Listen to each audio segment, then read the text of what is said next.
Hi everyone, welcome to the Hampshire School Nursing Podcast series for Hampshire and Isle of Wight Healthcare Foundation NHS Trust.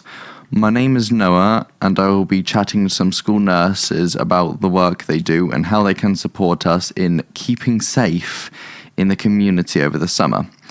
I am joined with some other students from Hampshire schools and colleges. Hi, my name is Leo. Hi, my name's Ellie. Hi, my name is Millie. Today I'll be speaking to Steph and Sharon, public school health school nurses who work with children and young people in Hampshire. The focus of today's podcast will be keeping safe in the community over summer. Steph and Sharon, thank you so much for joining us. So let's start by you telling us a bit about who you are and what you do. My name is Steph and I work in the NHS Trust as a specialist community public health school nurse.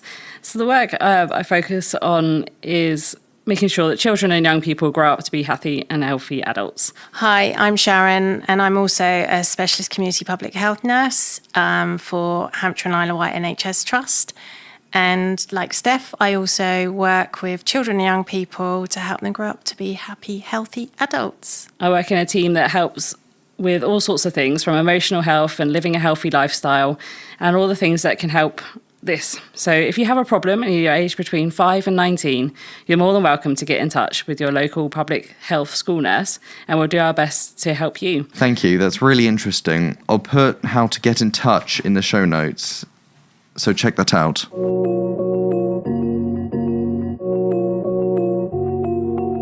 So what do you like to do during the summer months? And do you think that young people tend to take more risks in the summer? So, yeah, I definitely do think young people tend to take more risks in the summer. I think that because we have so much more free time and days are a lot more unstructured compared to academic weeks, that, I do think that we find ways to fill our time, and young people might not necessarily think that to be dangerous, but, we're all prone to do more dangerous stuff when, I guess, we're bored. And, personally, in the summer months, I tend to go out with friends because of obviously the free time. But I also think that in summer, because of the elevated free time that we all have, I think it's also very easy to become locked up in our rooms on our phones rather than socialising.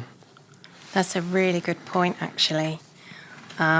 So what type of risks do you think that young people might take if they're locked up in their rooms on their phones? Locked up in the rooms on the phones, I think that online safety obviously then becomes quite a big issue.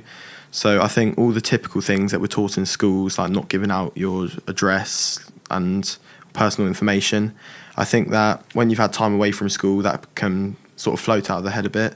So I think that becomes quite a risk. And then outside of the bedroom, I think that young people tend to take some more intentional risks. Outside, so you'll have groups of teenagers drinking down the beach in the summer, for example, or jumping off piers. But then also you've got the unintentional risks, such as not putting on sunscreen, not drinking enough water, and that's just, stuff we forget when we're caught up in the fun of summer. Wow, that's some great things that we can have a little chat about, actually, Leo. Should we talk about the online safety, first of all? Have you heard of the 5 Ps? No, I haven't actually been taught about that. So the internet's a huge part of everyday life, and you probably feel like you couldn't live without it. So the 5 Ps are simple ways to remember, helping you keep safe online and protect you from harm. So passwords are there to protect you. Don't use the same passwords for every account.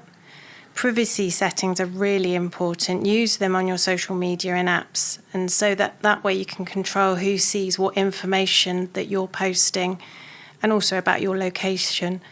And you should only allow people you know in real life to view your information.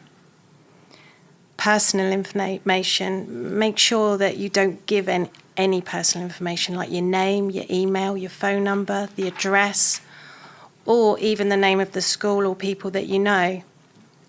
Your profiles, make sure someone can't work out too much about that information.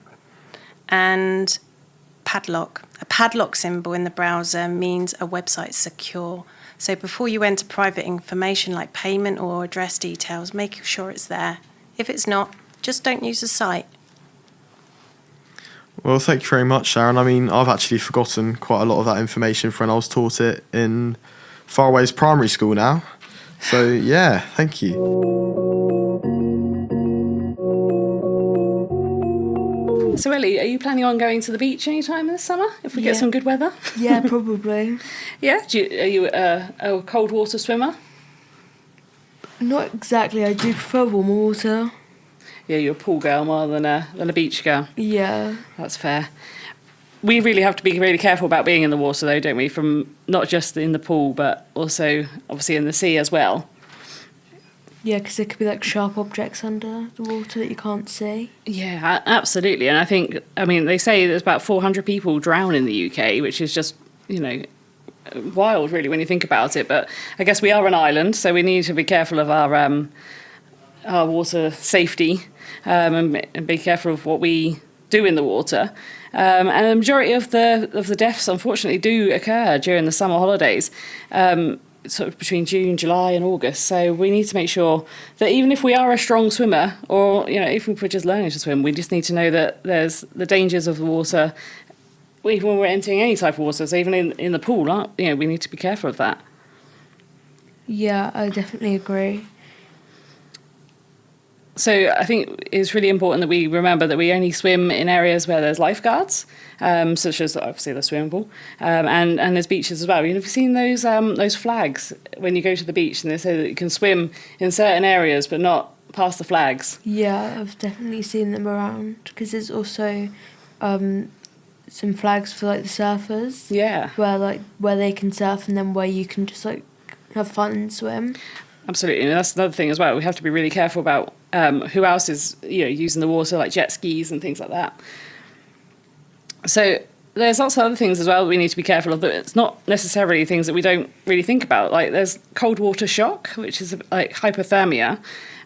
So obviously the water is still pretty cold in the sea, even in the summer, especially in the UK.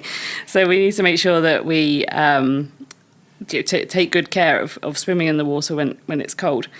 So I think it's really important if we remember when we are swimming in the cold water, if we come out and we are shivering and our teeth are chattering, it's really important we try and warm up as quickly as we can. So get yourself into some dry clothes and do some really vigorous physical activity. Not really my thing, but get yourself in some star jumps and some running up and down if you can, because that will really keep your internal temperature up as quickly as possible.